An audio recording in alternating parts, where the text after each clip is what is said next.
नमस्कार दोस्तों, विकास एनालिसिस में आप सभी का स्वागत है। और दोस्तों, आज हम पर्यावरण के बारे में बच्चों के समझ के आगे के पार्ट को पढ़ेंगे। इससे पहले दोस्तों, हमने अपने प्रीवियस वीडियो में इसके कुछ पार्ट को पढ़ा दिया है। अगर आपने उसे नहीं देखा है तो आप उसे वीडियो में जा कर के देख सकते हैं। और दोस्तों, अगर आपको वीडियो बढ़िया लगता हो तो हमारे चैनल को सब्सक्राइब जरूर कीजिएगा। चलिए दोस्तों, शुरू करते हैं। बच्चों की समझ। यह खंड बच्चों को स्वाभाविक रूप से सीखने वालों की तरह पहचाने जाने की आवश्यकता और बच्चों की अपनी गतिविधियों के फलस्वरूप होने वाले ज्ञान को स्थापित करता है। आम दिनचर्या में विद्यालय से बाहर हम बच्चों के जिज्ञासु, खोजी व लगातार प्रश्न पूछे जाने की प्रवृत्ति का आनंद लेते हैं। बच्चे अपने आसपास की दुनिया से बहुत ही सक्रिय रूप से जुड़े होते हैं। बच्चे अपने आसपास के वातावरण में जो चीज़ मिलते हैं उनसे सक्रिय रूप से जुड़े होते हैं। वे खोजबीन करते हैं, प्रतिक्रिया करते हैं, चीज़ों के साथ कई कार्य करते हैं, चीज़ें बनाते हैं और अर्थ को क्या करते हैं, गढ़ते हैं। बचपन विकास और निरंतर बदलाव की अवस्था है। जो बचपन जो होती है वो निरंतर विकास और बदलाव की अवस्था होती है, जिसमें शारीरिक एवं मानसिक क्षमताओं का पूर्ण विकास शामिल होता है। इस विकास में वयस्क समाज में समाजीकृत होना भी शामिल होता है, जिसमें बच्चा संसार का ज्ञान ग्रहण करता है एवं नए ज्ञान का सृजन और निर्माण भी करता है। बच्चा अपने आप को दूसरे से जोड़कर सीखता है। दूसरों से जोड़कर क्या करना, सीखता है। उसे देखकर समझता है, सीखता है और कार्य कर पाता है और रूपांतरण भी कर पाता है। समाज में हर नई पीढ़ी को विरासत में संस्कृति एवं ज्ञान का एक भंडार मिलता है, जिसे वह अपनी गतिविधियों तथा समझ में समाहित करते हुए ज्ञान के नए सोच को रचने में सार्थकता महसूस करता है। आगे देखते हैं दोस्तों। लो बच्चे, लो इतना भी नहीं पता, अर्थात इसमें क्या कहा गया है उसे पढ़ते हैं। जून की भारी दोपहर में एक बच्चा पेड़ के नीचे बैठा था। जून में दोपहर होती है, जून के दोपहर में क्या था, बहुत ज़्यादा धूप थी, जिसमें एक बच्चा बैठा था। मैं भी उसी पेड़ के नीचे चला गया। मेरे जाते ही बच्चा थोड़ा संकुचाया, मतलब थोड़ा सा वो डरने लगा या फिर थोड़ा झिझक गया। मैंने देखा कि बच्चे के कपड़े फटे हुए हैं, उसके बाल बिखरे हुए और कपड़ों में पैबंद लगे हुए हैं। मैंने पूछा, तुम्हारा क्या नाम है? बच्चे ने कहा, लोकेश। बच्चे ने क्या कहा, मेरा नाम लोकेश है। फिर एक चुप्पी थी हमारे बीच। मैंने फिर उससे बात करने की सोची। मैंने सोचा बच्चे से बात कैसे की जाए। मैंने बच्चे से पूछा, इस पेड़ का क्या है, इस पेड़ का नाम क्या है? उसने मेरी तरफ कुछ संशय भरी नज़रों से देखकर कहा, इतना भी नहीं पता, यह नीम का पेड़ है। बच्चे ने कहा, इतना भी नहीं जानते आप, यह एक नीम का पेड़ है। अरे वही नीम जिसकी दातून करते हैं। ऐसा करके बच्चे ने आंसर दिया उसका। मैंने उसकी हाँ में हाँ भी मिला दिया। अब पूछने की बारी उसकी थी। उसने मुझसे पूछा, यानी कि बच्चे ने उनसे पूछा, क्या तुम उस पेड़ को नहीं जानते हो? इसने इशारा करते हुए कहा, अब तो सचमुच मैं उस पेड़ का नाम नहीं जानता था। मैंने कहा कि नहीं पता। इस पर उसने बताया कि यह बादाम का पेड़ है। और यह उसका अगला सवाल मुझसे यह था, उसने ही बताया, बबूल।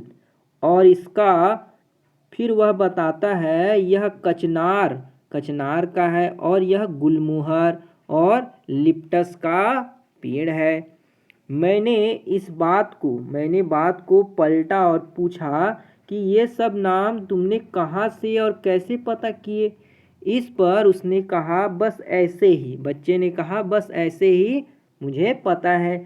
लगभग 15-20 मिनट के बाद बच्चा अचानक उठा और चल पड़ा।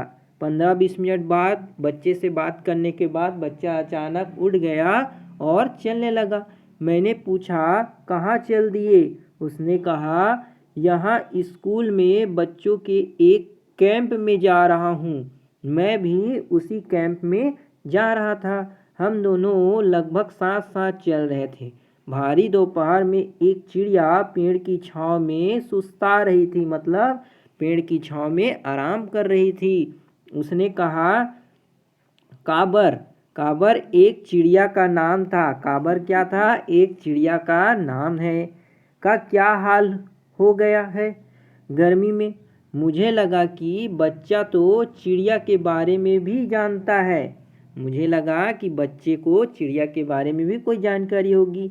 जैसे ही आगे बढ़े, बगल में पानी की एक डबरी थी, मतलब पानी जो है एक जगह भरा हुआ था कि किनारे एक बगुला अपनी टांगों में सिर को झुकाकर सुस्ता रहा था। एक बगुला जो है एक पानी जहाँ इकट्ठा था वहाँ पे खड़े होकर क्या कर रहा था? सुस्ता रहा था, आराम कर रहा था। लोकेश की नज़र पड़ी और वह बोल पड़ा, कितना धुन्ना होता है, कितना घुन्ना होता है बगुला। अब देखना यह एकदम चोंच को कीचड़ में डालकर मच्छी को पकड़ लेगा। कितना जो है चतुर होता है बगुला। अब जो है अपने चोंच को कीचड़ में डालेगा और मछली को पकड़ लेगा। हम वहाँ कुछ देर तक रुककर बगुले को देखते रहे। बगुला सिर झुकाकर बैठा हुआ था, मगर उसने एक बार भी चोंच को कीचड़ में नहीं गड़ाया।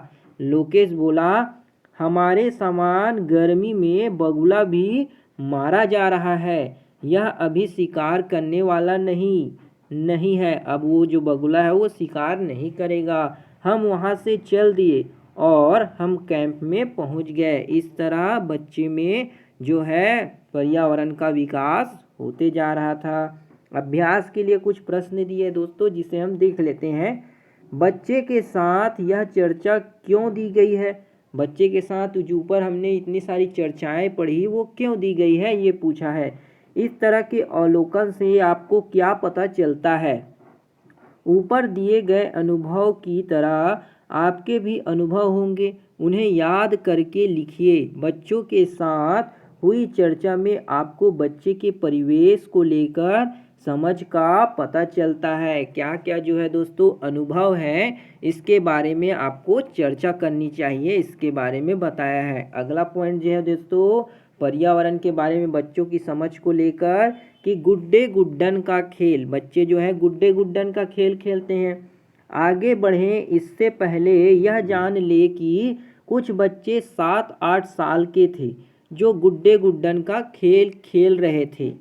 आइए देखें इस खेल में वे समाज में घटने वाली उन चीज़ों को कैसे अपनी कल्पनाओं के माध्यम से पंख लगाते हैं। समाज में कैसे जो है उनके माध्यम से वो कल्पना करते हैं।